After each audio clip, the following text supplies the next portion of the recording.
변비가 정말 해결이 안 된다 하시는 분들은 반드시 형태로 드셔보시고, 그래도 안 돼 하시는 분들은 2주만 해보세요. 그러니까 변비를 해결하기 위해서는 안 드시는 게 맞습니다. 뭘 안 드셔야 된다? 가공식품, 빵, 라면, 튀긴 거, 돈가스, 치킨, 그 다음 육고기예요. 꼭 한번 실천해보시면 변비 탈출 장담드립니다.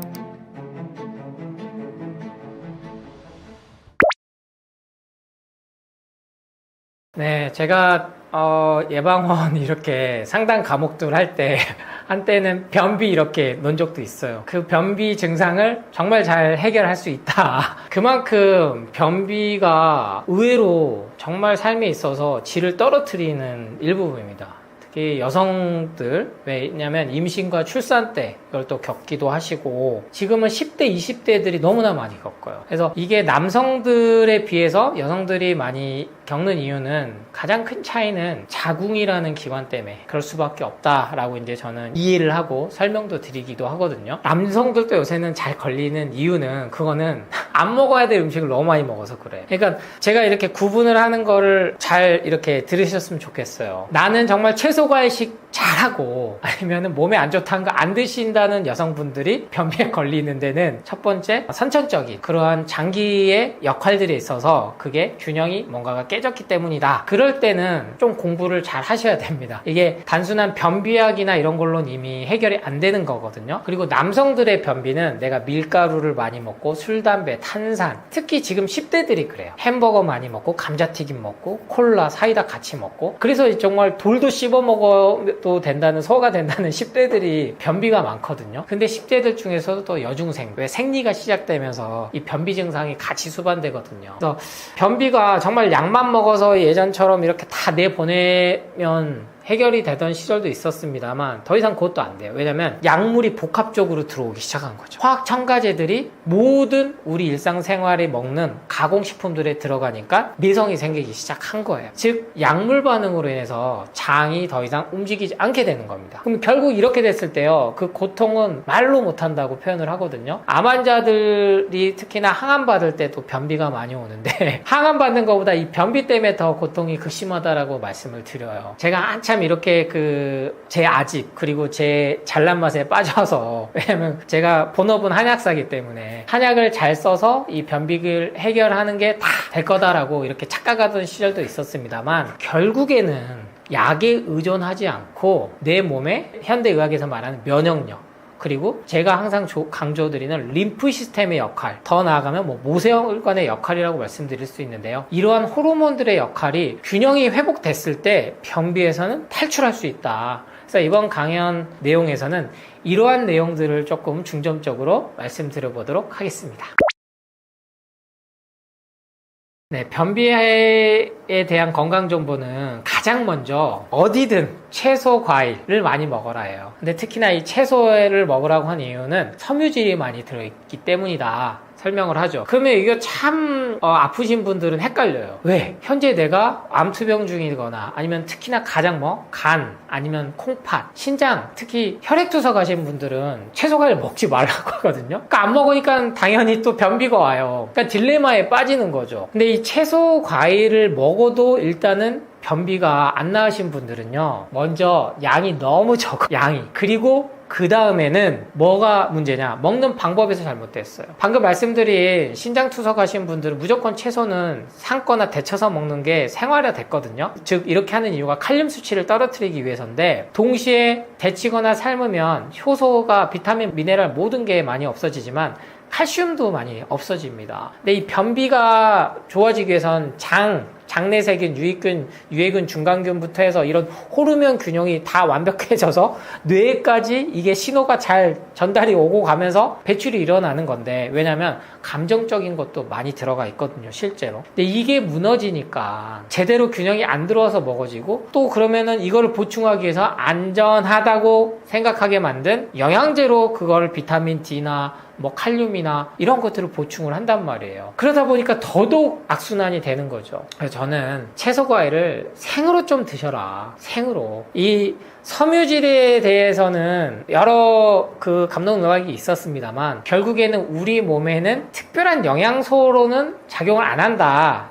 다만 배출, 노폐물들을 끌고 나가는 작용을 해서 그 역할이 쾌변을 하게 한다, 숙변을 제거한다 이렇게 얘기합니다만 그렇지 않죠. 섬유질에도 영양소는 있거든요. 근데 더 깊게 들어가면 이러한 것들이 눈에 보이지 않는 현대 과학에서는 아직 그 기전을 밝혀내지 못하는 그러한 역할들을 해주는 겁니다. 그래서 어떠한 영양제도 채소 과일을 대체할 수는 없다, 그 효능을 구현해낼 수는 없다는 게 확인이 된 거예요. 그래서 기본적으로 삶아 먹거나 데쳐서 먹어도 됩니다만 가장 첫 번째는 뭐다? 공복에, 제발 채소 과일은 공복에 드시는 거지 혈당 수치가 올라가고 여러 가지 수치 변화해 주기 때문에 식후나 아니면 식간에나 이렇게 드시는 게 아니다. 우리가 현재 아파오고 혈당이 안 좋아지고 당뇨병이 계속 걸린 이유는 식후 디저트로 과일을 많이 먹어서이지 과일의 과당은 죄가 없다라는 걸 제가 그래서 계속 제 책과 강연에서 강조를 드린 거고, 이 실천만으로도 많은 분들이 변비에서 탈출을 하셨다. 저는 그래서 더 이상 한약도 잘 쓰지 않습니다. 저도 돈 벌면 좋죠. 또 몸에도 좋은 역할을 하는 건 분명하니까요. 하지만 한약조차도 약이거든요. 그래서 약에 의존하기보다는 1년 365일 약을 달고 사는 건 절대 심리적으로 사람이 자유로워질 수가 없어요. 내 몸에 어딘가 문제가 있다라는 게 무의식 속에 깔려 있거든요. 그럼 변비도 나는 화장실에 가면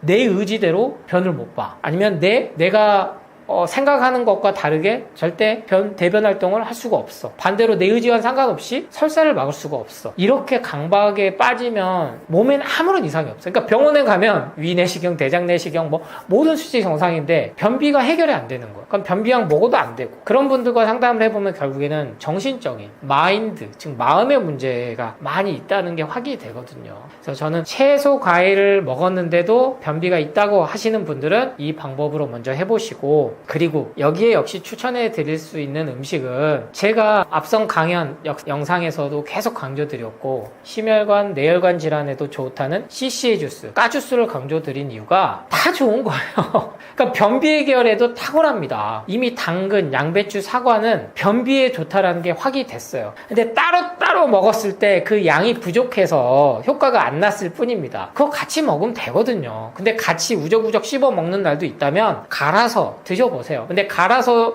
드셨을 때 이 흡수율이나 먹는 양이 현저히 떨어져요. 왜냐면 섬유질이 몸에 좋은 건 맞습니다만 초가공식품에 의해서 위장 기능이 떨어지신 분들은 섬유질 소화하기가 어려워요. 그래서 위장장애라든지 위통증이라든지 복통을 대려 느끼고 설사를 하는 경우가 그래서 생깁니다. 그런 분들은 저는 먼저 차라리 착즙 형태로 드셔라. 착즙에 어떤 분들은 스무디에 있는 식이섬유가 안 들어가서 먹어봤자 필요가 없다, 효과가 없다 이렇게 뇌피셜에 가까운 얘기를 하시는데 그렇지 않아요. 현대과학에서 수용성, 불용성 식이섬유로 나뉘어지는데 이 착즙에도 모든 영양소가 들어가 있더라는 거예요. 특히 착즙은 원물 자체를 다 통째로 착즙을 하기 때문에 씨앗이 갖고 있는 식이섬유보다 훨씬 더 많은 비타민, 무기질, 미네랄이 응축되어 있는 그 에너지를 갖다가 먹을 수 있는 효과가 있다는 것도 확인이 되었습니다. 당연히 누가 싫어하겠어요. 약 파는 입장에서는 싫을 수밖에 없어요. 왜냐면 이게 약이 아닌데 약처럼, 약물처럼 효과가 바로 나타날 수 있는 음식만 바꿨는데, 그 중에서도 그 먹는 형태만 바꿨는데도 몸이 달라지니까요. 그래서 계속 이 공격이 들어오는 이유는 그겁니다, 여러분. 그 중에서도 가장 혈당이나 칼륨 수치나 이런 것에서 그러한 것들의 부작용들에서 여러분이 안심하고 먹을 수 있는 걸로 조합을 짠 거다, CCA 주스가. 너무나 지금은 많이 퍼져 있습니다. 너무나 많이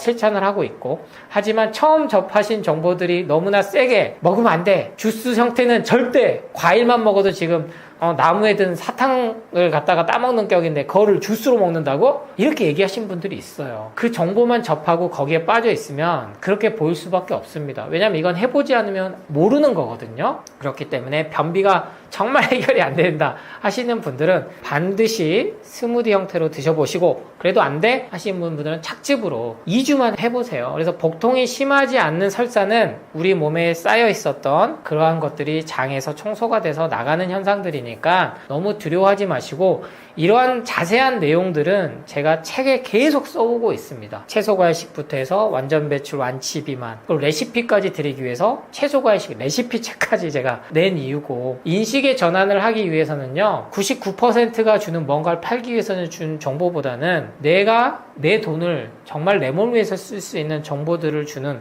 저는 그거는 책이 효과가 있다고 보고 있기 때문에 계속 책을 쓰는 이유기도 해요. 그렇기 때문에 꼭 한번 실천해 보시면 변비 탈출 장단드립니다. 네. 변비 개선을 돕기 위한 추천하는 식습관, 물론 앞서 말씀드린 CCA 주스만 드시면 제일 좋겠죠. 하지만 안타깝게도 제가 정말 좋은 한약을, 정말 진짜로 좋은 한약재를 쓸 수밖에 없으니까요. 제가 직접 다 조제를 하니까. 그런 한약을 드려도 안 좋아지시는 경우가 반드시 있어요. 그러니까 한 달은 먹고 3개월 정도 있다가 좋아졌다가 다시 한약을 끊으면 다시 나빠지는 경우죠. 그래서 상담을 더 깊게 들어가 보니 식생활 습관이 안 바뀌었다는 거야. 그러니까 변비를 일단 해결하기 위해서는, 여러분이 CC 주스도 먹기 싫다, 나는 채소 과일도 막 챙겨 먹기 싫다, 그러면 일단 안 드셔야 돼요. 안 드시는 게 맞습니다. 뭘 안 드셔야 된다? 가공식품, 초가공식품, 빵, 밀가루의 글루텐, 그리고 라면, 튀긴 거, 그 다음 돈가스, 치킨, 그 다음 육고기예요. 육고기. 현재 너무나 가장 심한 마케팅이, 고기를 안 먹으면 정상적인 영양소, 특히나 단백질 얻을 수가 없다. 자라나는 유아기, 청소년기는 뭐 고사하고 7, 80대 노인까지도 소화도 안 되는 고기를 먹어야 된다. 이렇게 마케팅이 이미 만연해 있고 먹혀버렸단 말이에요. 그 결론은 많은 분들이 약을 달고 사는 거죠. 특히 변비가 오는 이유는 육고기를 너무 많이 먹으면, 이거는 과학적으로 확인됐단 말이에요. 단백질, 탄수화물, 지방 다 소화시키는 효소들이 나오는 기관이 췌장인데, 췌장이 혹사당하니까 이 췌장에서 어떤 것도 분비가 되냐? 혈당을 조절하는 인슐린도 분비가 된다는 게 확인이 됐어요. 물론 모든 호르몬들이 유기적으로 작용을 해서 몸을 작용을 한다라고 저는 계속 강조를 드립니다만, 이 췌장이 고기를 소화시키는으로 인해서 기능을 너무 많이 떨어져서, 그로 인해서 간과 콩팥 기능이 떨어지고 소화 기능이 나빠지고 결국엔 궁극적으로는 폐렴도 오고 합병증이 오고, 그런데 주구장창 과일의 과당을 공격을 해서 인슐린 저항성을 갖고 오는 거는 과당이다. 그래서 과일도 먹으면 안 된다. 결론은 결국엔 합병증으로 병원에서 돌아가는 게 확인됐다는 것 뿐입니다. 그래서 여러분이 변비가 있으시다면 현재 내가 기본적인 초가공식품뿐만 아니라 몸에 좋다고 해서 먹고 있던 고기를 너무 많이 먹고 있는 게 아닌가. 실질적으로 여러분이 하루에 먹어야 될 적정량은요, 뭐 체중에 따라서 조금 다르지만 최대 50g이에요. 50g에서 조금 더 체중이 작으신 분들은 탁구공 하나 크기만 먹어도 필요한 단백질이 다 충족이 됩니다. 근데 우리 얼마나 먹습니까? 25g에서 30g이 탁구공 하나 크기인데 기본이 125g에서 150g이 1인분이잖아요. 근데 2인분은 기본으로 먹게 돼 있어요. 근데 이 고기를 또 수육이나 족발이나 이렇게 보쌈 형태로 삶아서 드시는 게 아니고 구워서 석쇠 다 태운 물질이 나온 발암 물질이라고 해도 맛있거든요. 태워 먹어야 맛있는 건 저도 알아요. 튀기는 건 다 맛있습니다. 그런데 그렇게 입맛을, 쾌락을 자극하고 우리의 본능을, 욕구, 욕망을 충족시킨 그 대가가 결국에는 대장암, 발병률 1위인 국가가 됐다는 거는 부인할 수 없는 사실이기 때문에, 대장암으로 가기 전 단계의 가장 첫 번째가, 그래서 변비라고 얘기를 하는 거고, 변비는 반드시 예방하고 해결할 수가 있다. 뭐만? 이 생활 습관만 바꾸셔라. 그래서 제가 7대 3의 법칙을 계속 책에 강조드리고 강연에서 말씀드린 이유가, 100% 채소과일 비건이 되라, 채식주의자가 되라는 게 아니에요. 70%는 채소과일식 하고 나머지 30%는 동물성 식품, 뭐 닭고기, 소고기, 돼지고기 다 드셔도 됩니다. 오리고기, 그리고 유제품 그 비중, 그리고 영양제, 그러한 것들 약물을 30%로 제한을 해라. 그래서 내가 지금 당장 변비가 심하시다면 8대2, 9대1 정도까지는 비율을 낮춰보라는 겁니다. 뭐의 비율을? 동물성 식품의 비율을. 그리고 나서 내 몸이 좀 좋아지면 자연스럽게 먹고 싶을 때 먹어도 우리 몸이 소화해서 배출을 할 수 있는 능력을 우리 몸은 원래 갖고 있다. 그래서 계속 먹을 건 먹고 그거를 또 낫게 하기 위해서 약물을 먹기 때문에 완전히 망가져서 그 자연 치유력, 자가 치유력이 없어지고 있는 몸이 돼서 병원 가면 자가면역 질환까지로 진단을 받고 있다는 거를 여러분이 꼭 이 원리를 깨우쳐서, 방법론에 너무 집착하지 마시고, 방법은 계속 유행 따라서 건강정보는 바뀌거든요. 그렇기 때문에 이 원리를 깨우쳐서 변비 탈출 해보시기를 응원합니다. 변비에 있어서 제가 계속 장 건강, 장이 중요하다. 이건 저뿐만 아니고 모든 분들이 말씀하시는 거죠. 그래서 건강하고 튼튼한 장을 유지하기 위해서 저는 어떻게 지내느냐. 그래서 제 책에도 여러 번 자기계발서 같은 경우는 제 얘기를 많이 풀어드렸어요. 저도 죽음에 대한 공포를 느꼈고 그 당시 때 뭐 정말 많이 아팠을 거 아닙니까? 기본적으로 두통, 비염, 아토피, 그리고 변비, 그리고 가장 힘들었던 심장 통증. 그래서 저는 그 과민성 대장 증후군, 이렇게 증후군 신드롬이 붙은 것들로 진단받아서 오신 분들에게는 거기서 먼저 벗어나시라는 말씀을 드려요. 장이 제2의 뇌다라는 얘기가 바로 여러 가지 호르몬들이 나와서, 특히나 행복 호르몬, 뭐 세로토닌, 여러 가지 여러분이 듣고 있는 도파민, 이런 것들이 뭐 장에서만 이렇게 나온 호르몬들도 있다고 하는데, 그런 거의 정보에서도 우리는 벗어나야 됩니다. 왜냐면 나는 진단을 뭐 과민성 장증후군 돼서 뭐 괴염이 생겼다, 뭐 이런 여러 가지 진단들이 계속 들어가거든요. 그러면 그로 인해서 내 호르몬이 균형이 깨졌다라고 생각을 받아들이는 순간부터 몸은 더 급속도로 나빠집니다. 그게 현대의학과학에서도 밝혀졌어요.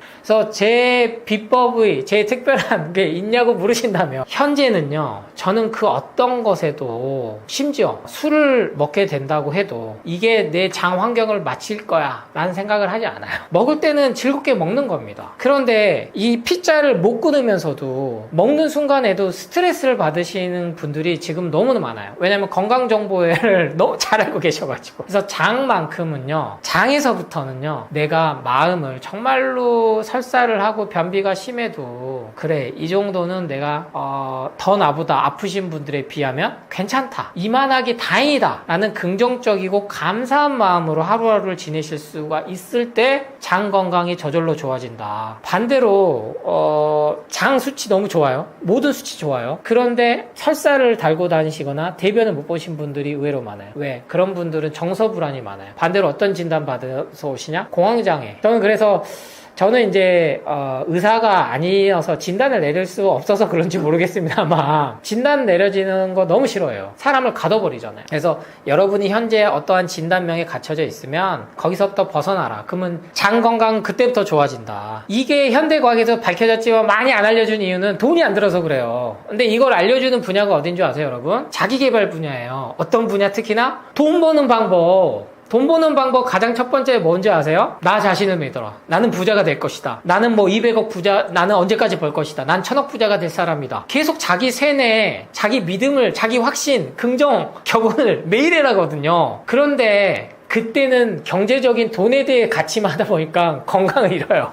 이게 참 역설적이긴 한데, 돈을 벌었는데 건강을 잃어요. 그래서 저는 건강 부분에 있어도 같이 해라라는 거예요. 내 몸은 건강하다. 나는 아무 문제 없다. 현재 내 몸이 아팠고 있다면 내 몸은 지금 계속 좋아지고 있다. 나는 좋아질 수 있는 자연 치유력, 자가 치유력을 갖고 있다. 이게 우리나라에는 잘 안 알려져 있는 전인의학이라고 하는 학문이고 영역이고, 미국에서부터 많이 발달이 됐고 전 세계적으로 지금 뻗어나가고 있고, 독일이나 스위스나 이런 선진 국가에서는 전인의학, 어떤 뜻이냐면 모든 것이 우리 몸의 건강을 좌우하는데 특히나 마음의 부분이 그 영향이 절대적이다. 그래서 마음을 먼저 다스려야 된다. 그래서 제가 계속 채소과일식은 마음 수행하는 거다라고 강조드린 이유도 이러한 맥락이기도 하거든요. 그래서 특별한 것도 아니지만 제 방법은 명상이라고 할 수도 없어요. 그냥 아무 생각을 안 하는 거, 그리고 아니면 어떤 생각을 하면 자꾸 이만하게 다행이다, 감사하다, 긍정적이다. 제가 떠먹여주는 TV에 또 나와서 강연하는 것만으로도 감사한 일이잖아요.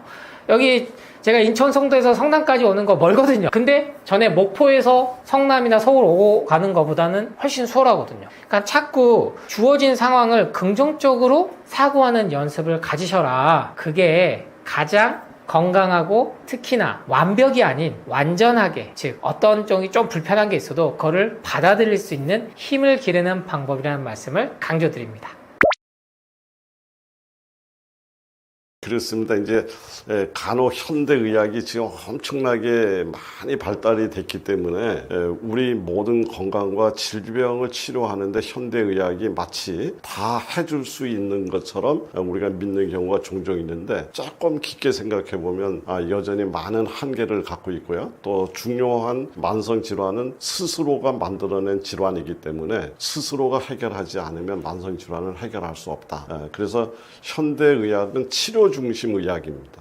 그리고 음식은 예방 중심, 그리고 회복의 중심. 이제 이렇게 이제 음식을 이야기할 때 약물이나 수술 이런 것들을 가지고 질병을 억제하는 데는 현대의학이 굉장히 탁월한 능력을 갖고 있지만 그 원인을 제거하는 이런 문제에서 현대의학은 지금 분명한 한계를 보이고 있습니다. 그래서 올바른 음식 이를 통해서 면역을 조절하고 세포에 에너지를 공급해서 염증을 가라앉히고 이건 전부가 음식이 갖고 있는 힘이기 때문에 이 음식이 매우 중요하다고 얘기를 할 수가 있고요. 그리고 또 굉장히 중요한 이야기를 제가 한번 이야기를 드리자면 에피제네틱 이게 다른 말로 얘기하면 후성 유전학이라고 이야기를 합니다. 그러니까 우리가 선천적인 내용이 아니라 후천적으로 우리 몸을 건강하게 지키고 우리 몸을 관리하는 이런 시스템을 우리는 후성 면역학이라는 용어를 사용하고 있는데 음식은 바로 이 부분에서 매일 유전자 발현을 조절하는 에피제네틱 신호를 관리하는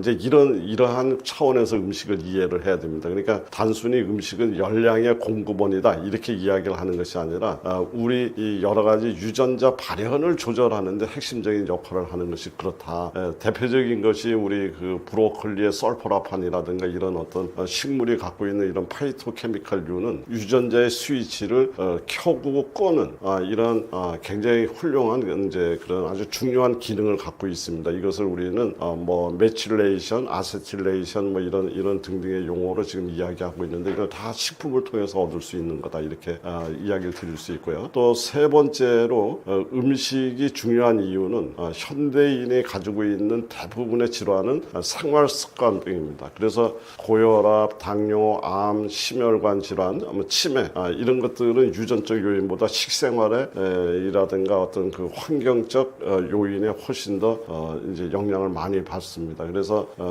이런 그 만성 질환은 약으로는 치료하기가 이제 도움은 받을 수 있을지 몰라도 완치하기가 매우 어렵죠. 그러나 어떤 이런 식이요법을 개선을 한다든가 이런 것들은 우리 원래 상태로 회복하는데 그 핵심 축이 돼야 된다. 이제 이렇게 이야기 드릴 수 있겠습니다. 인이 가지고 있는 식습관 문제점 참 많습니다.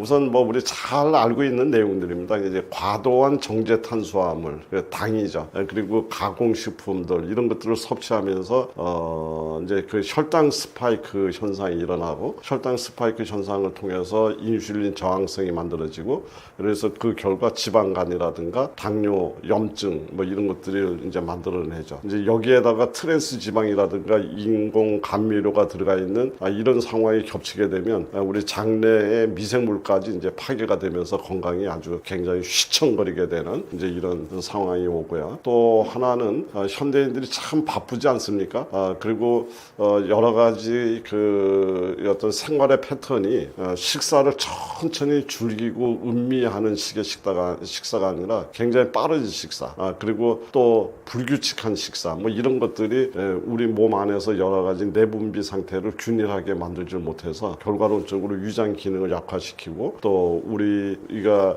스스로 조절할 수 있는 자율신경계의 리듬 이런 것들을 무너뜨리게 되면서 이제 많은 만성 질환으로 연결이 된다 이렇게 볼 수가 있고요. 또 이제 먹는 것과 관련돼서 이 과도한 액상 이제 그런 액상 그런 음료라든가 이런 것을 통해서 저 칼로리가 굉장히 이렇게 과잉되게 들어오는 이제 이런 현상을 우리가 볼 수가 있는데 달달한 커피 또 음료수 뭐 또 알코올 뭐 이런 것들은 이제 포만감이 없죠. 식이섬유도 없고 그런데 칼로리는 과잉으로 들어와서 우리 몸을 또 함정에 빠뜨리는 이제 이런 것들을 만들 수가 있고요. 또 지방과 단백질의 불균형입니다. 붉은 고기라든가 튀김 위주의 단백질 섭취 이제 이렇게 하면서 오메가3와 오메가3의 그 적절한 비율이 굉장히 세포막을 구성하는데 중요한 역할을 하는데 오메가6가 이제 과다하게 들어오면서 염증성 체질로 전환이 되는 이제 이런 것들을 볼 수가 있고요. 이제 이런 식사 패턴을 가지고 가다 보니까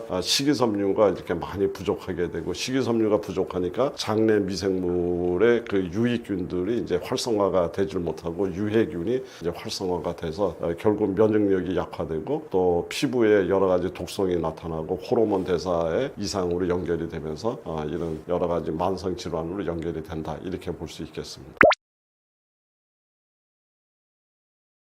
이제 뭐 사실은 계속 이제 같은 개념의 이야기를 지금 우리가 반복하고 있습니다. 그 현대인들의 건강을 해치는 최악의 음식.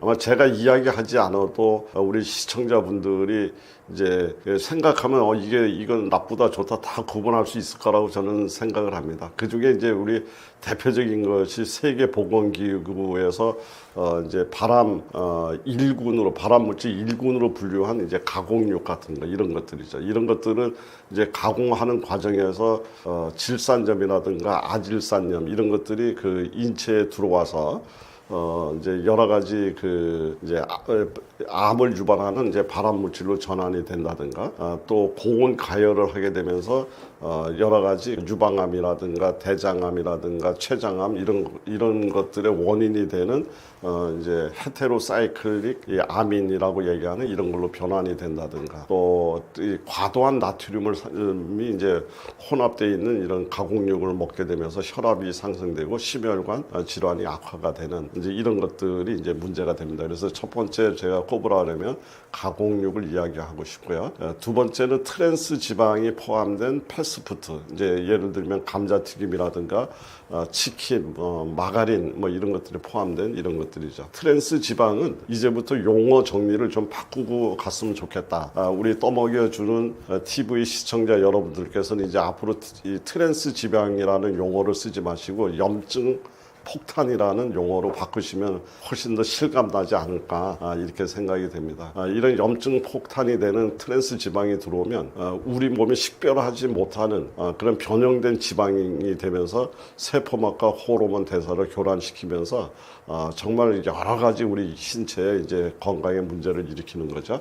그래서 LDL 나쁜 콜레스테롤이라고 얘기하는 이것은 상승하고 HDL은 이제 저하가 되는, 그래서 결국 심혈관 질환의 원인이 되고 또 당뇨병이라든가 치매 위험이 이제 증가가 되고 또 세포막이 딱딱하게 굳어가는 거죠. 이제 그러다 나니까 우리가 영양이 들어왔는 것을 세포막이 제대로 이제 받아줄 수 없는 이런 어떤 상황이 오면서 인슐린 저항성이 생겨나고 뭐 이렇게 하면서 몸이 하나하나 이렇게 무너져가는 이런 겁니다. 그리고 설탕이 과다하게 이제 이렇게 설탕을 더 집어넣어서 만든 음료들이죠. 이제 이런 거 같은 경우 이제 뭐 우리 탄산 음료니 뭐 그다음에 에너지 드링크 뭐 이런 거, 그다음에 가당 커피 이런 이제 이름으로 우리가 판매하는데 이제 실제는 음료로 섭취하는 그런 설탕이 훨씬 더 위험한 걸로 이렇게 돼 있습니다. 그리고 포만감이 없기 때문에 이제 자꾸 과잉 섭취가 이루어지고 그 결과가 지방간이라든가 대사 증후군의 주요 원인이 되기 때문에 바로 이러한 부분들을 이제 줄여야 되겠다. 그리고 이제 네 번째로 우리 잘 알고 있는 신쌀, 신밀가루, 신설탕, 정제된 탄수화물이라고 얘기하지 않습니까? 이런 것들을 우리는 최대한 줄여야 되겠다. 그래서 정제된 탄수화물이라고 얘기하는 것은 비타민, 미네랄분이 제거가 되고 그것뿐만 아니라 식이섬유가 제거가 된 상태이기 때문에 그래서 당 지수만 높아진 식품을 우리는 정제된 탄수화물이라고 이야기를 합니다. 대표적인 혈당 스파이크를 일으키는 아주 주요한 원인이 되고요. 이렇게 해서 이런 것들을 장기적으로 섭취했을 때 대사성 질환에 노출되고 체중은 증가가 되고 많이는 먹었는데 올바른 영양이 균형 있게 들어가지 못하면서 피로감은 이제 증가되는, 그렇게 하면서 장 점막을 또 자꾸 자극을 해서 장누수 이런 현상을 이제 만들어서 우리 몸 전체를 흙탕물로 만들어 버리는 이제 이런 걸로 연결되는 것이 바로 정제 탄수화물이기 때문에 정제 탄수화물 줄이자. 이제 그 이외에도 뭐 인공 감미료라든가 식품 첨가물이 다량 들어있는 이런 가공식품 이런 것들을 좀 줄이는 쪽으로 우리가 생활 습관을 바꿔야 되겠다, 이렇게 이야기 드리고 싶습니다. 지금이라도 꼭 바꿔야 될 식습관이 있다면, 저는 지금 앞에서도 이제 그 문제점을 쭉 지적을 했습니다만, 정제 탄수화물 위주의 식사를 우리는 좀 한번 바꿔보자. 이제 그래서 가공식품이라든가 인스턴트 식품을 이제 줄이는 쪽으로 한번 식습관을 좀 이렇게 바꿨으면 좋겠다, 이런 생각이 듭니다. 그리고 이제 이러한 가공식품이라든가 인스턴트 식품을 드시게 되면, 이 가공 과정에 해서 어쩔 수 없이 첨가가 되는 나트륨, 그 다음에 트랜스 지방, 인공 첨가물, 뭐 이런 것들이 들어오면서 결국은 장내 미생물의 다양성을 해치는 아주 가장 중요한 원인이 이렇게 되고요. 그리고 또 이런 것들을 통해서 우리가 정상적인 식사를 하는 것이 아니라 불규칙한 식사라든가 야식이라든가 이럴 때 이것을 간식의 개념으로 또 습관을 하는 이런 습관화되기가 너무나 쉽기 때문에 이런 것들을 우리가 좀 절제하고 억제하는 이런 마음가짐, 생활 습관을 만들어야 되겠다. 이제 이렇게 생각을 합니다. 그리고 또 커피, 탄산, 에너지 음료 이제 이런 것들은 이뇨작용뿐만 아니라 산화 스트레스를 유발을 하죠. 그래서 우리 몸 전체 수분 대사에 이제 많은 방해를 주기 때문에 그래서 결과론적으로 소화불량, 장루수 이제 이런 걸로 연결되기 때문에 우리 모두가 공통적으로 이제 저는 이 제안을 하기를 어떤 이런 정제된 탄수화물이라든가 가공된 이런 것보다는 가급적이면 자연 그대로의 식품을 중심으로 식사를 만들면 좋겠고요. 그리고 우리가 흔히 이야기하는 이제 제철 음식, 그 다음에 신토부리, 제 지역에서 나오는 이런 것들, 그리고 우리 많은 어떤 우리 조상분들이라든가 우리 여기에 오랫동안 전통적으로 만들어서 오던 어떤 조리 방법, 이런 것들을 지키는 것이 저는 가장 이 식사의 그 올바른 식사의 가장 기본적인 기준이 된다, 이렇게 얘기를 할 수가 있습니다. 그리고 가급적이면 어떤 특정한 어떤 영양소 중심의 식사보다는 탄수화물, 지방, 단백질 이 균형이 잡히도록 한 그런 식단이 저는 가장 아주 무난하고 가장 이상적인 식단이라고 봅니다. 그리고 조금 더 신경을 써야지 된다면 식이섬유를 좀 더 충분히 이렇게 챙기는 이러한 식사가 됐으면 좋겠고요. 그리고 하루에 한 번 이상은 장 건강을 머릿속에 생각해서 이게 발효한 음식, 특히 청국장, 김치, 된장, 뭐 묵은지 뭐 이런 등등 우리 전통적인 어떤 그 발효 음식을 식탁에서 한 끼만이라도 좀 섭취하려고 하는 그런 어떤 식단을 꾸미면 좋겠다는 생각이 듭니다. 그래서 내 식습관에 5가지 제가 질문표를 이렇게 던진다면 몇 끼 채소가 있었나, 단백질은 포함됐었나, 또 천천히 씹어서 먹었나, 공복 시간은 있었나, 가공식품을 피했나, 이런 식의 내 나름대로의 이제 올바른 식습관을 향한 이런 기준표를 만들어 놓고 이렇게 한번 이렇게 체크해 가면서 식단 운영을 했으면 좋겠다는 얘기를 또 이야기 드리겠습니다. 네, 식이섬유가 굉장히 중요하죠. 그래서 최고의 우리가 식이섬유라고 이야기를 하면 식이섬유는 크게 2가지로 분류할 수가 있습니다. 하나는 물에 녹는 수용성 식이섬유, 하나는 물에 녹지 않는 불용성 식이섬유인데 우리 쾌변을 위해서는 바로 수용성, 불용성의 어떤 그 적절한 조합, 이런 것들이 굉장히 좋은 걸로 이렇게 되어 있습니다. 그래서 우리 식이섬유가 많은 것들은 대부분 채소라든가 해조류 이런 것들인데요.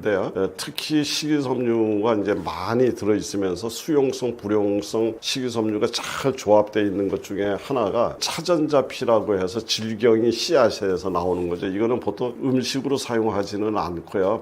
이제 우리가 변비 환자분들이라든가 장이 약하신 분들한테 이제 그분들의 그 증상을 개선시켜줄 목적으로 약이라든가 기능성 식품으로 이렇게 많이 이제 나와 있는 우리 주변에서 쉽게 구할 수 있는 것들이죠. 그래서 이런 것들을 지금 가장 많이 이제 활용하고 있고요. 또 우리 귀리, 오트밀이라고 얘기하는 이제 그건데 여기에는 수용성 식이섬유가 굉장히 풍부해서 혈당이라든가 콜레스테롤을 이제 억제해주는 아주 건강한 곡류로 되어 있습니다. 특히 베타글루칸 성분들이 많아서 면역 기능에도 굉장히 도움이 되는 걸로 되어 있고요. 그리고 또 이제 십자화과 채소죠. 양배추라든가 이제 그 브로콜리, 이제 이런 것들이 장 점막을 이제 도와주기도 하고 여러 가지 이 변비라든가 이제 또 설사 이제 이런 것까지 조절해주는 기능이 있는 걸로 되어 있고요. 또 치커리 뿌리 같은 것도 도움이 됩니다. 그리고 이제 사과 껍질채 이제 우리가 먹을 때 거기 사과에 있는 펩틴이라는 수용성 성분 그 리그난이라고 하는 식이섬유가 변비와 설사를 조절하는데 굉장히 뛰어난 걸로 알려져 있는데 저는 오늘 이제 이런 일반적인 내용보다도 우리 떠먹여주는 TV 시청자분들한테 제가 강력하게 추천드리고 권유드리고 싶은 것은 우선 청국장을 권유드리고 싶습니다. 예, 청국장에는 수용성, 불용성 모든 식이섬유뿐만 아니라 아주 단백질까지 풍부하고 여러 가지 유익한 이소플라본들이 많이 들어있기 때문에 변비 이상의 그 다양한 건강에 이점을 주는 이제 이런 재료이기 때문에 그렇고요. 또 하나는 미역을 포함한 해조류를 또 강력하게 권유드리고 싶습니다. 그 미역이라든가 이런 해조류에는 식이섬유가 굉장히 풍부할 뿐만 아니라 혈액을 맑게 만들고 우리 몸 안에 1차 방어선이라고 하는 점막 조직을 튼튼하게 보호하는 정말 하나가 두 가지, 세 가지, 여섯 가지, 뭐 10가지 좋은 작용을 하고 있는 이런 아주 정말 좋은 작용이 기대가 되는 식품이기 때문에 이제 이런 해조를 권유드리고요. 그리고 또 이제 바나나 이제 이런 것들 우리 참 맛있고 쉽게 접근할 수가 있지 않습니까? 예, 이 바나나 같은 경우에는 수용성 식이섬유라든가 불용성 식이섬유도 많지만 우리 장내에 살고 있는 이 비피더스균의 증식을 도와주는 걸로 알려져 있습니다. 그래서 이 바나나 그리고 이제 마지막으로 팽이버섯을 이제 저는 추천드리고 싶습니다. 이 팽이버섯은 장 건강을 위해서 태어났다라고 이야기해도 과언이 아닐 정도로 정말 풍부한 식이섬유를 갖고 있어서 이 팽이버섯을 잘 활용하신 분들이 이런 이야기를 합니다. 뭐라고 얘기를 하냐면 엄청나게 대변량이 많아졌다. 대변을 보고 너무나 깜짝 놀랐다. 이렇게 대변이 많이 나오다니 이럴 정도로 이 팽이버섯은 아주 굉장히 좋은 양질의 식이섬유를 많이 갖고 있기 때문에 팽이버섯 값도 싸고 이제 쉽게 우리 접근할 수 있는 좋은 이런 재료이기 때문에 잘 활용하셨으면 좋겠습니다. 그래서 쾌변은 수용성 식이섬유와 불용성 식이섬유의 하모니에서 시작이 된다. 이제 그러나 여기서 딱 이 중요한 점의 하나는 식이섬유만이 중요한 것이 아니라 반드시 충분한 수분을 섭취를 해야만이 그래야 이 식이섬유의 작용도 좋아지고 훨씬 더 부드럽게 변을 볼 수 있는 이런 컨디션이 유지된다. 그래서 식이섬유 플러스 충분한 수분 섭취 꼭 기억해 주셨으면 좋겠습니다. 근데 이 바나나가 이 비피더스 균을 증식하는데 굉장히 좋은 작용이 있는 걸로 되어 있습니다. 이제 그런데 이 바나나 같은 경우에는 이제 잘못 먹게 되면 오히려 변비를 유발하는 이런 경우가 있습니다. 그건 뭐냐면 녹색 또는 좀 덜 숙성된 바나나를 이렇게 드시게 되면 이게 탄닌 성분, 그다음에 저항성 전분 이런 것들이 이제 오히려 이 변비를 악화시키는 경우가 있기 때문에 충분히 익은 바나나를 사용하셨으면 좋겠다. 좀 심하게 표현하면 껍질에 검은 점들이 박혀서 시장에서 바나나를 파시는 분이 상품성 가치가 떨어져서 그냥 막 이렇게 싸서 주려고 하는 이런 정도의 이 바나나를 갖고 오시게 되면 이거는 정말 아주 가장 좋은 그런 어떤 효능을 갖고 있는 바나나다 이렇게 생각하시면 될 것 같습니다. 그리고 계속 강조를 드립니다만은 이런 바나나를 드시던 식이섬유가 풍부한 이런 식품을 드실 때 항상 물과 함께 섭취를 하는 이제 이런 습관을 갖는 것이 굉장히 좋겠다. 그리고 바나나는 그 유효 성분이 바나나 여기에도 있지만 껍질 가까운 데 들어있는 여러 가지 그런 성분들이 식이섬유뿐만 아니라 여러 가지 항산화 작용이라든가 인체에 작용하는 유익한 작용을 하는 이런 성분들이 많기 때문에 껍질 가까이에 있는 성분까지 가급적이면 다 이렇게 드시는 쪽으로 이렇게 사용하시면 좋겠다 이렇게 생각이 되는데요. 저는 이제 이 바나나를 드시는 방법으로 이제 사과와 바나나를 이렇게 끓여서 스프 형태로 이렇게 만들거나 아니면 사과와 바나나를 같이 갈아서 이제 스무디 형태로 이렇게 만들어서 이렇게 드시면 이게 수용성 식이섬유도 굉장히 풍부하고 또 여러 가지 이게 포만감도 만들어서 굉장히 좋은 이런 아주 지속적인 습관을 만들어내는데 굉장히 도움이 될 거라고 보고 있고요. 또 바나나를 사용하시는 방법 중에 또 하나는 바나나하고 콩을 섞어서 이제 우리 소위 이제 바나나 두유를 만드는 거죠. 이제 이렇게 바나나 두유를 만들어서 이렇게 드시는 방법. 뭐 그 이외에는 뭐 치아 씨드라든가 바질 씨드라든가 젤 형태를 잘 만들어내는 이런 어떤 재료들하고 바나나와 함께 이렇게 스무디 형태로 만들어서 이렇게 드시는 것도 추천드릴 수 있습니다. 이제 바나나가 굉장히 좋은데요. 그런데 어떤 치즈라든가 우유라든가 고지방 유제품이죠. 이제 이런 것들을 하고 잘못 곁들여지면 일부 사람들한테 유당 불내증이 있는 이런 사람들은 장내 가스가 생겨나고 변비가 악화될 가능성이 고령층이시니까 이런 것들 조심하시면 좋겠고요. 또 바나나를 드셨는데 드시는 그 옆에 같이 드시는 것이 정제된 탄수화물, 다시 이야기하면 식이섬유가 거의 없는 것들을 드시게 되면 그만큼 장 운동이 지연되고 바나나 혼자서 배변을 만들고 장을 해야 되니까는 아무래도 효과적이지 못할 것이다 이렇게 보여지고요. 또 기름진 음식이라든가 카페인을 과다하게 섭취한다든가 이제 특히 카페인을 과다하게 섭취하게 되면 일시적으로는 장 운동이 활성화가 돼서 배변을 촉진하는 것처럼 보여주지만 이 카페인의 그 탈수 작용에 의해서 결국은 변이 딱딱해지고 그래서 오히려 변비가 악화되는 이런 경우가 생겨날 수가 있습니다. 그래서 바나나는 이런 치즈라든가 유제품, 정제된 탄수화물, 튀김류, 그 다음에 카페인 과다 섭취 이런 것들을 좀 피해 주시고 이렇게 충분한 물과 이렇게 함께 드시면 굉장히 그 좋은 그런 장 건강이 지켜지지 않을까 이렇게 생각을 합니다. 저는 정말 오랜 시간 동안 난치성 환자를 만나면서 현대의학이 갖고 있는 어떤 이점과 한계를 굉장히 많이 이렇게 보면서 현대의학이 해결할 수 없는 이런 환자를 만날 때 많은 안타까움을 많이 경험했습니다. 이제 그러면서 그분들이 갖고 있는 어떤 질환이 내 시작이 대부분의 경우는 잘못된 식습관이라든가 또 그분이 갖고 있는 마음가짐 스트레스와 연결이 되어 있는 것을 이제 알게 됐고 그래서 그것을 해결해 줌으로 인해서 만성 질환의 고통으로부터 치유가 되거나 또는 그 질환이 경감이 돼서 삶의 질이 이렇게 회복되는 것을 많이 보아왔습니다. 그러면서 이제 음식에 갖고 있는 이런 것들을 가지고 만성 질환을 접근했던 이런 방법들을 저 아닌 많은 사람들도 이런 것들을 같이 깨달음을 갖고 이것의 중요성을 인식해서 공감이 돼서 이렇게 정말 건강한 삶이 유지가 되기를 아주 간절하게 소망하고 있는 그런 사람 중에 한 사람입니다. 그래서 이런 유튜브에 나와서도 많은 이야기도 드리고 음식이 중요하다는 이야기를 강조하고 있습니다. 정말 음식이 갖고 있는 놀라운 이런 힘을 우리 시청자분들께서도 또 꼭 경험하셔서 정말 내 삶의 주인공은 나다. 라는 이런 생각을 가지고 건강을 지켰으면 좋겠습니다. 제가 이제 이야기를 당부를 드리고 싶은 것은 제가 오늘 여기 떠먹여주는 TV에 올 때 제가 제 손으로 차를 운전하고 왔습니다. 이렇게 운전을 하고 왔을 때 이 차는 제가 가는 방향과 목적지가 이미 정해져 있었습니다. 그런데 매일같이 택시 운전을 하시는 그분은 매일같이 택시 운전을 하지만 그분은 본인 스스로가 가야 될 장소를 결정하지 못하고 있습니다. 왜냐하면 타는 손님에 따라서 가야 되는 장소가 틀립니다. 지금 수많은 건강 정보들이 나오고 있고요. 수많은 이야기들이 나오고 있지만 그런 곳에서 잘못 휘둘리게 되면 목적지를 갈 수가 없다. 그래서 내 몸의 주인공은 나다.